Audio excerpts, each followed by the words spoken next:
Hi, isn't it too loud? It's good. So my name is Alizee. I work for Deliveroo for Business. So you're probably familiar with Deliveroo, but you might not be familiar with Deliveroo for Business. So we're basically the B2B arm of Deliveroo, and we partner with companies to provide food for their employees for any occasion at the workplace. So basically, we work with consulting companies, bank, to provide mainly what we call food for late night workers, so people that stay late at night.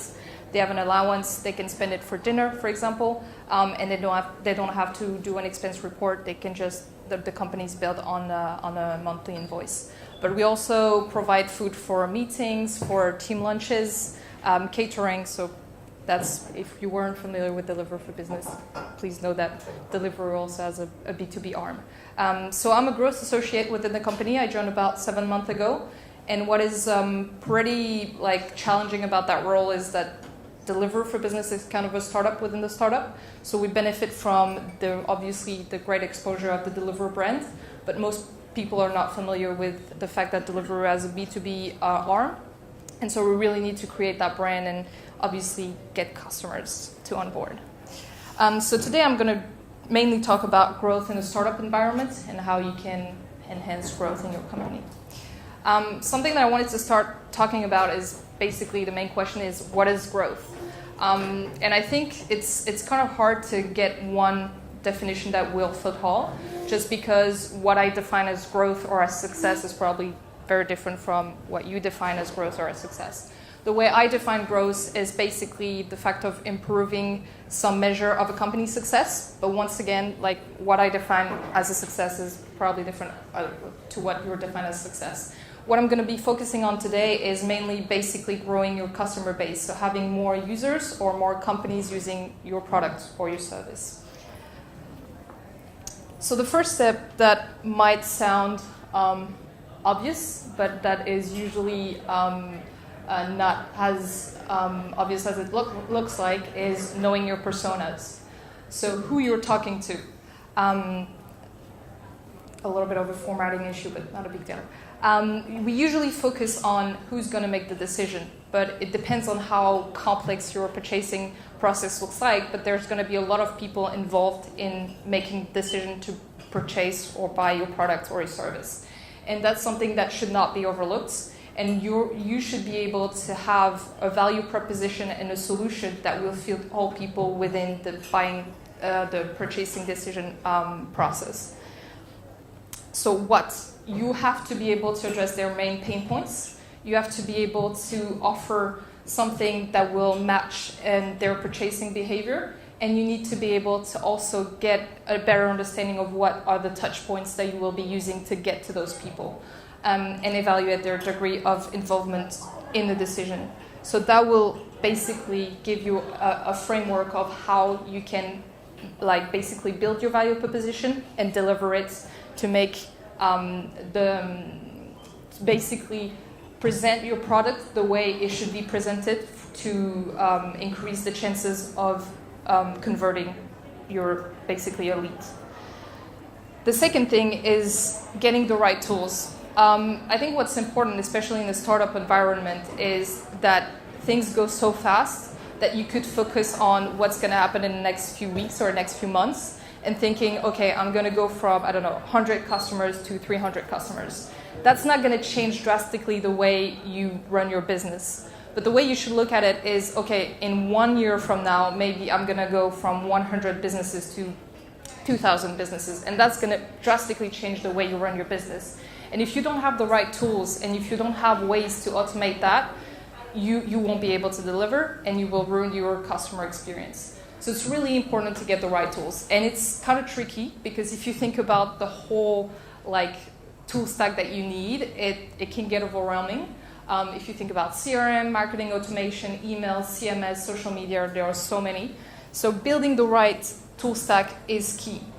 And I don't know if you're aware of that website. I don't work for them. I don't do any advertising. I just think they're a pretty cool website. They just list basically the tool stack that are used by big companies, smaller companies. But you should go and have a look, and that can help you having ideas on what tool stack may fit your business or how you could build the right tool stack for your business and for growth, obviously.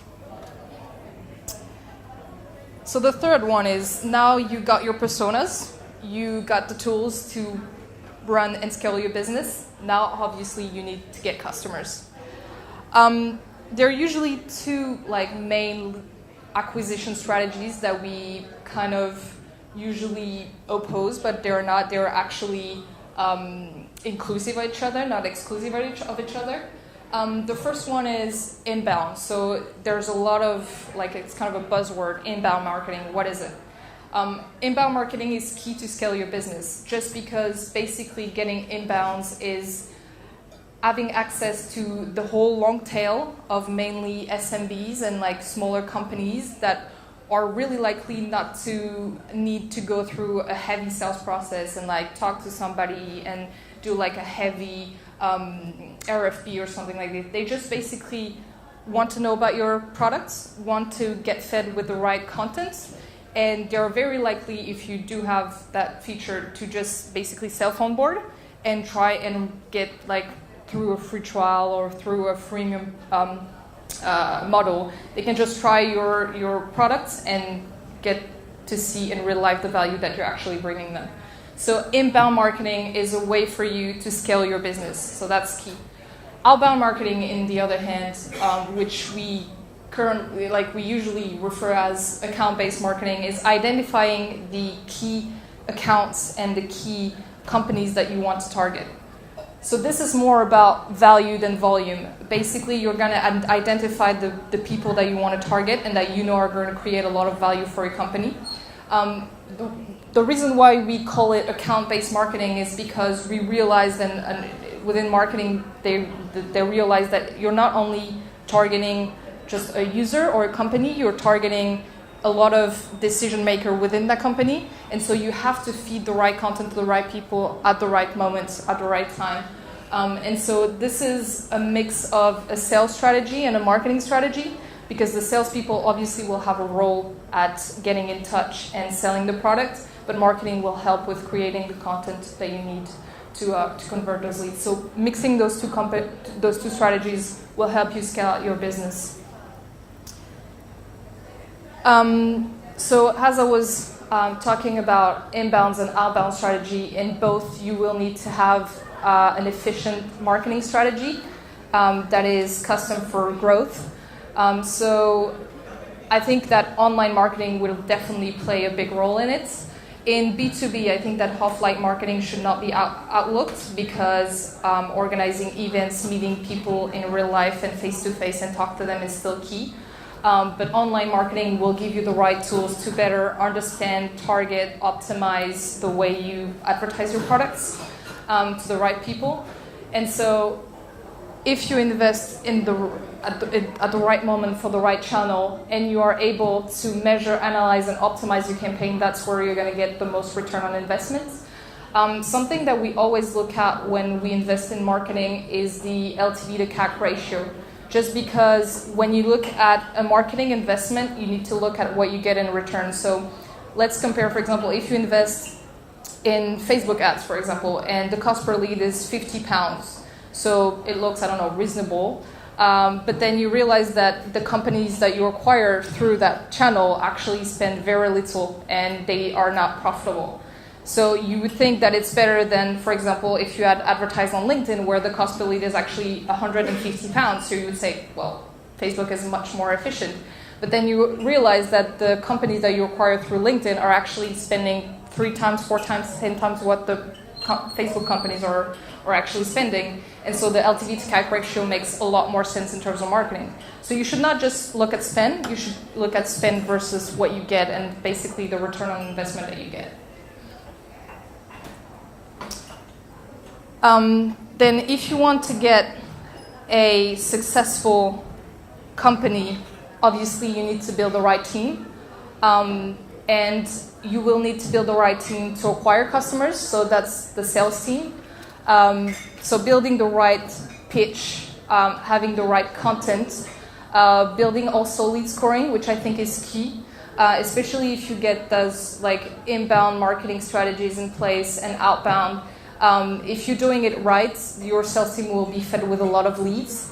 And if you're not able to score and prioritize those leads correctly, you will just get your teams overwhelmed and you will not get anywhere. And obviously, train your teams and reward them. And then there's the whole retention piece that is also key in a startup environment. Because I think we usually focus on like growth, and like acquiring new customers. But if you lose them after a few months, that's kind of pointless. So having a successful account management and customer support team and strategy is also key. Building a customer-centric culture is key. Tiering accounts as well, just like we spoke before about identifying the key accounts that you want to nurture and you want to like focus on is key. So building that whole customer-centric strategy and culture is key for retention, which brings us to our last point, which is customer retention. So acquiring new customer obviously is great, but keeping them and making them advocate of your brand is even better.